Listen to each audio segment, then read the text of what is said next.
You guys can see, not in Houston any longer. Back home, gonna give you guys the Houston Marathon recap after a quick little walk with the dog. So I had full intention of recording that video when I got back to the house after walking the dog, but we are getting some work done on our house and they were already arriving and it's super loud.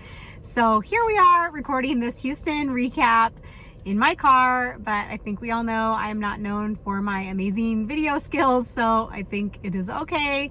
Just going to speak from the heart about the experience this weekend, and hopefully you guys can all get something out of it. So I had done a couple of Houston Marathon training videos, talked about how I had a coach for the first time, basically since becoming a coach myself for this cycle. And then I did another recap after October when I ran a half marathon.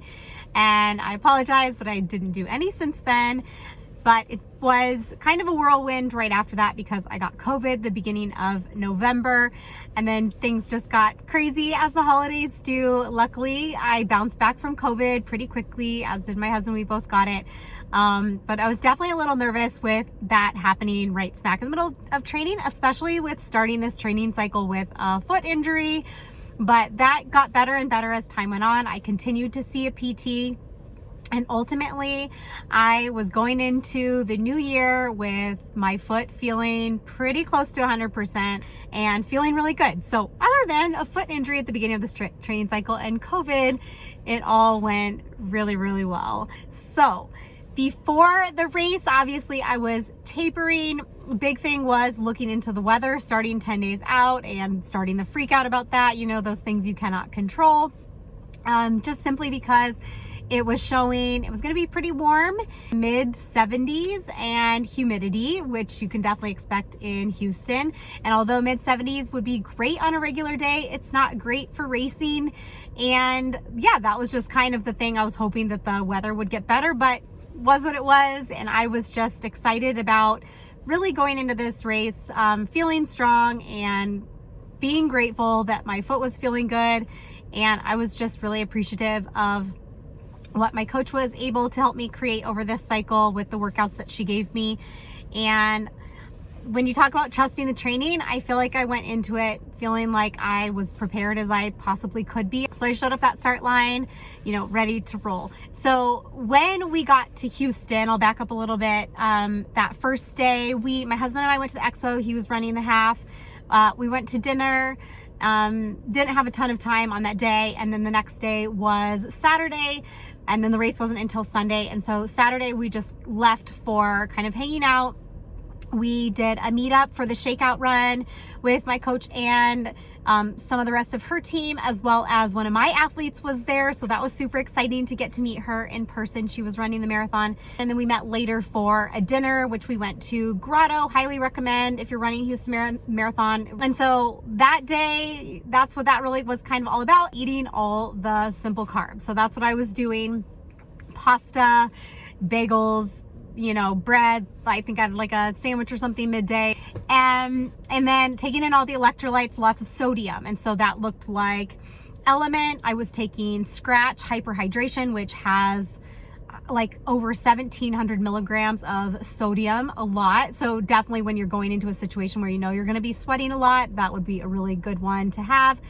I think I had maybe some noon that day. We definitely had that in our hotel room, really just focusing on making sure that I was very hydrated and had a lot of sodium in my body going into Sunday, because really the forecast did not change hardly at all from what it was like 10 days before and what it ended up being. And yeah, and so when we woke up, checked the weather, and it was, I think high was going to be 76, and then the humidity was 81%. Now I am from Colorado, and our weather is very different here and very dry. We are not used to that. So I think that that's what made me the most nervous. So I just hoped for clouds, that there wasn't a lot of sunlight. Just was feeling great about it. We stayed at the Magnolia. So when we were in the A-Wave, literally right outside our hotel room door was A-Wave. B and C waves were like on different streets, but still very close. So if you're looking for somewhere to stay at the Houston Marathon, Magnolia, which is a Marriott property, great hotel, great location. So we came out, did a little bit of a, warm-up routine, dynamic stretching, a couple of strides, some easy running, but we didn't have a lot of time before we got into our corral because they close it about 15 minutes early. And I'm the type of person who wants to go to the bathroom at like the very last possible second. We got lucky because there were porta potties like right before the start. What ends up being you're like an ABC like corral or wave, whatever you want to call it. And then within there are times posted of where you just kind of place yourself. So we ended up starting back a little bit farther than what we wanted within that wave just to go to the bathroom, but it was totally worth it. Always worth it to start out feeling really, really comfortable when you know you're going to be running for 3.5 hours and you don't want to stop to use the bathroom. So it felt pretty good outside. It was definitely warm. It was warm for not even being 7 a.m., but it wasn't hot. It wasn't uncomfortable. We were just in tank top and shorts and felt good, right?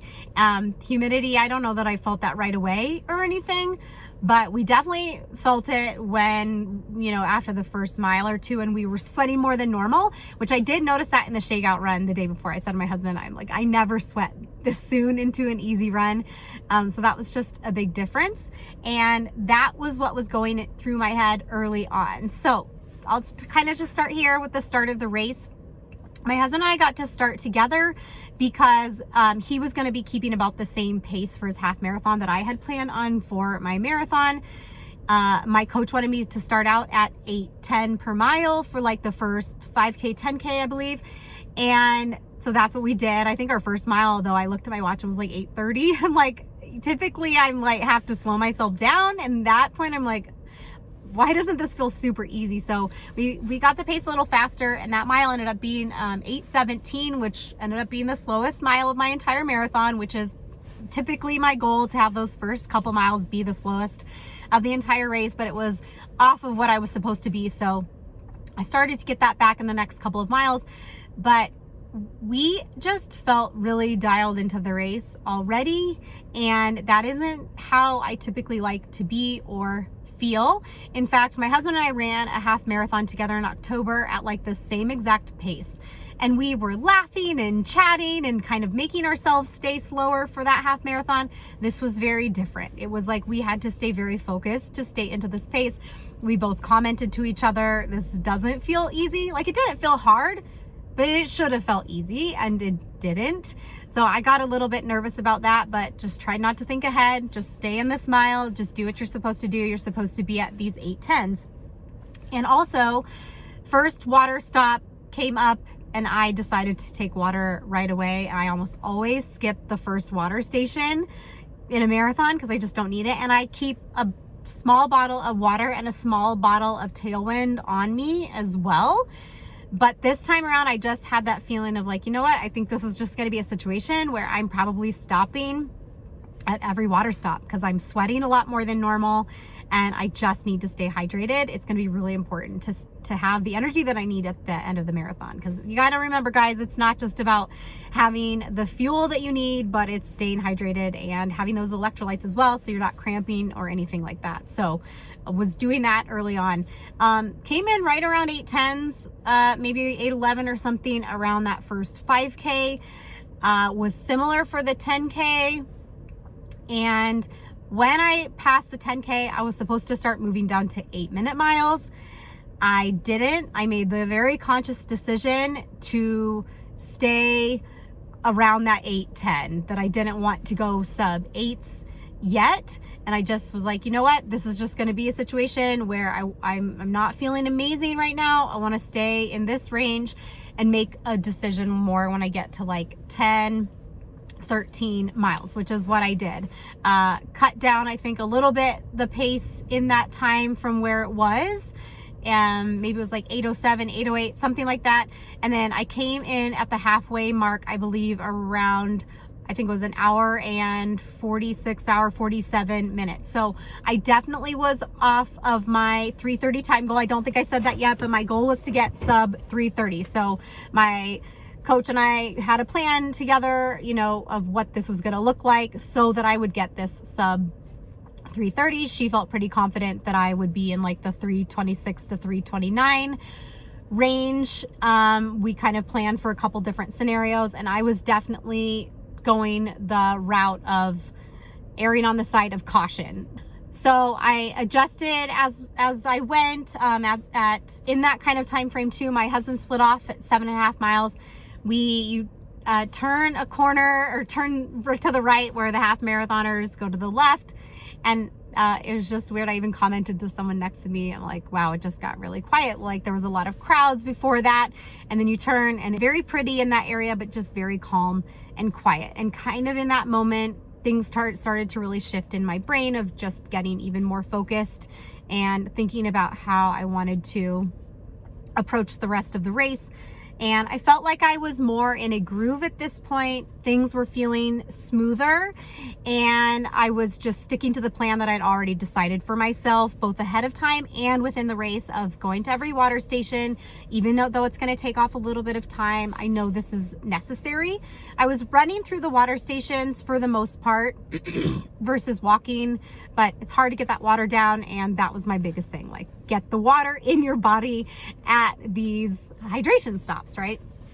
All along here, guys, too, I'm fueling. I think this is gonna have to be another video, the fueling, but this is the best I've ever fueled with the plan going in and with sticking to it. There's a lot of carbs involved in this race. So then it got to 16 miles. I had brought the pace down a little bit. I really kept just bringing down the pace every time I crossed one of their timers. You know, I had been bringing down the pace, but my miles were off on my watch from what theirs were. So I had to manually lap to kind of get back on track, if that makes sense. But I knew it was going to be off. I knew I was already a little bit off and knowing in the marathon that it's just you have to expect you're probably going to run about 26.4 miles, give or take, versus 26.2. That's really common unless you just get a really straight shot marathon, you know, and there's not a lot of people to go around or water stations are right next to you the whole time. Otherwise, it's just pretty common and you have to account for that. So I was trying to do that kind of math in my brain, which gets hard as you're running. As you guys probably know, the more tired you get, the harder it gets to do that mental time math and where you need to be and everything. So 16 is usually the turning point for myself and what I tell my athletes. Things just start to shift and you got to make some major decisions starting at 16. Yes, you have 10 miles to go, but that's when you need to start picking up the pace if you want to start negative splitting your race, which I needed to do to get the sub 3:30 since I didn't come in at 1:45 or faster, right, for the half marathon, which was fine. That was my plan. That was the strategy. My strategy is always to start conservatively, pick up the pace as I go, and negative split. But at 16, I just still wasn't feeling amazing. Looking back, I'm kind of like, I don't know, maybe I should have made the move there. And of course, as you guys know, hindsight's 20/20, and I don't know. I'm happy with the outcome, which we'll talk about, but I didn't quite make the move yet at 16. Things were still shifting a little bit, but I would have loved to have felt like I could press to 7, you know, that 7:55, 7:50 that I really needed to start taking off enough time to still get that sub 3:30.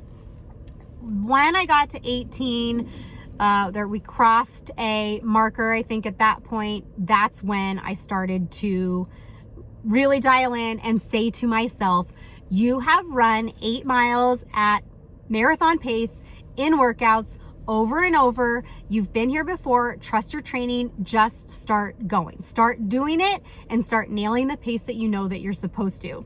So that's when I was hovering around 7:50. I think there was 1 mile in there where I had to fill up my water bottle, which I did that 3 times, you guys. So looking back now, I'm like, of where I could have made up some time, it would have been that. But those are the decisions you have to make in the marathon. You have to be super smart and calculated about what you're doing. It's a constant battle of that.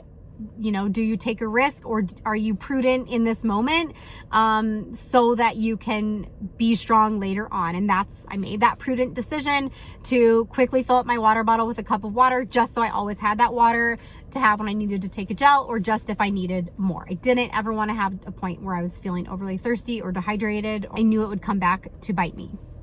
But in those 8 miles, that's when I really started pushing Those mantras were coming in my head. Yes, I'm like having battles in my brain of like, if you do this much, you can still get this time, which is super common. If you guys have run a marathon, you probably know. If you haven't, it will come and you will know.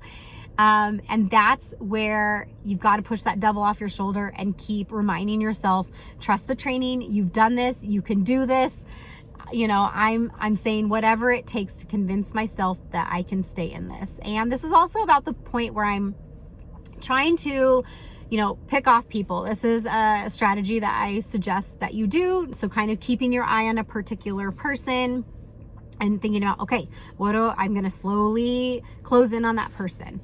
I also saw the pace group, 335 pace group somewhere at this point. So I was behind the 335 pace group. Felt really good to pass the 335 pacer.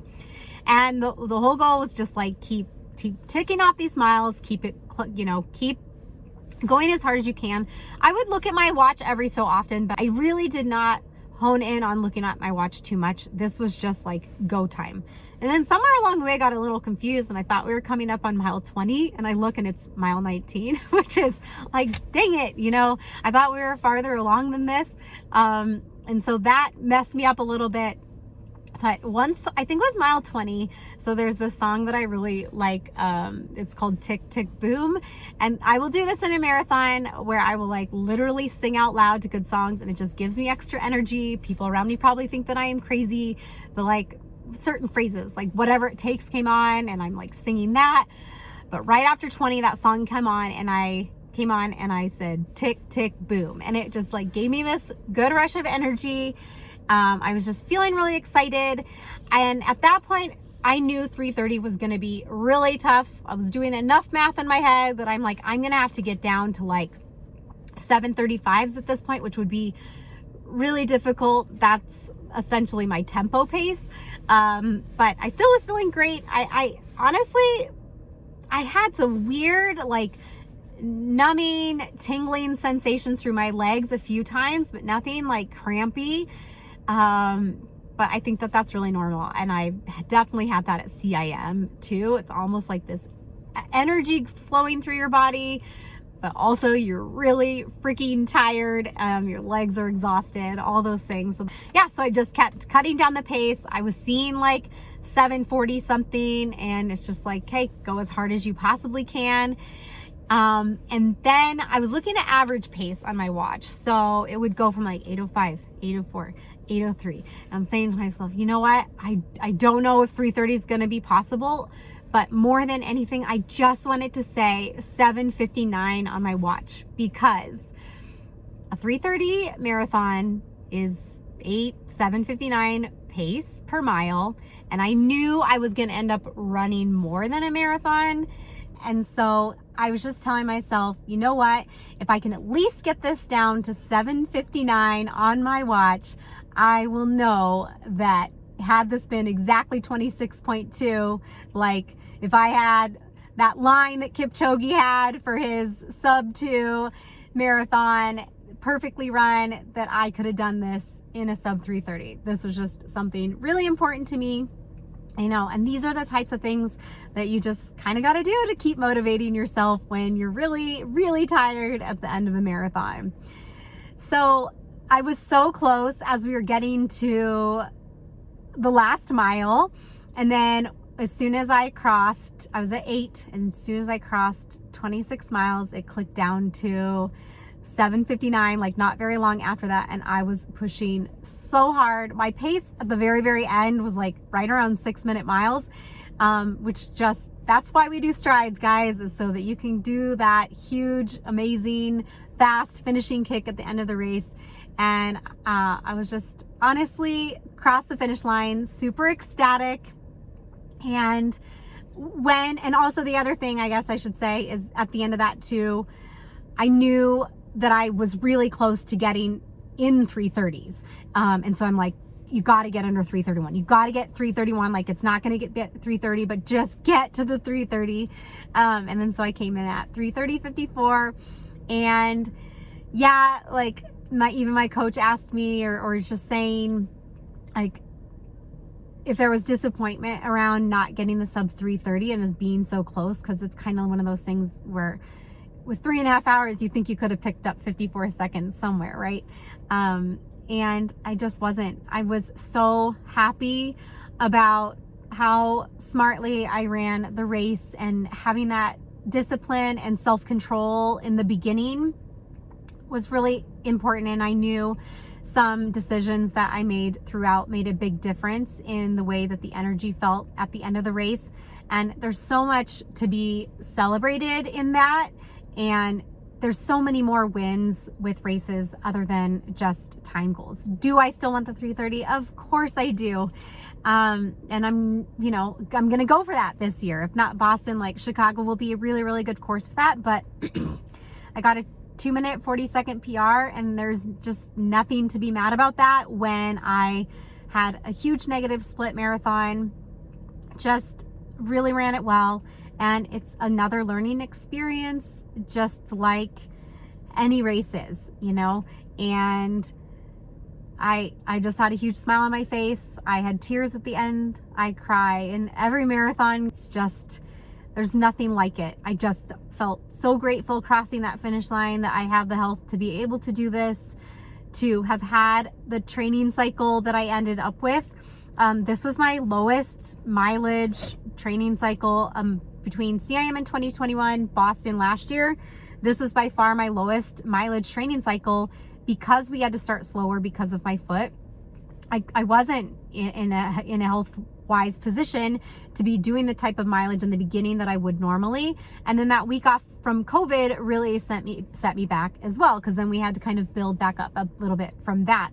And so just goes to show that mileage is not everything. Yes, it matters. I was still running. I think my biggest weeks were 57, but I had really, really dialed in quality work for what I needed. And especially getting a lot of that marathon pace in my long runs was extremely valuable.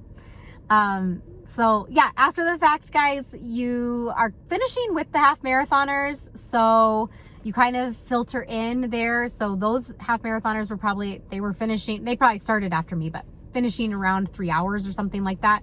And then you filter in, and then you are in the convention center, which I didn't talk much about, but the expo was in the convention center too. So you're in the same spot, and you actually get your medal at that time. You get your finisher's t-shirt. You do not get your t-shirt at the expo like you do in some marathons. And then there's food there. They have a pancake breakfast, which was really nice. Although I don't eat much when I finished marathon. I had plain pancakes and that was it. Water, I had some chocolate milk. Just kind of walking around like a zombie. I found my husband and hugged him, and that was really, really awesome. Got a voice message from my coach and texted a little bit with her, and both just really excited. She had a race as well, so we talked about that. And then my biggest thing after that was finding my athlete Eloine to go cheer her on as she finished. There's a whole big story with that. She had a really rough experience at New York City and wanted redemption at Houston, which she absolutely got.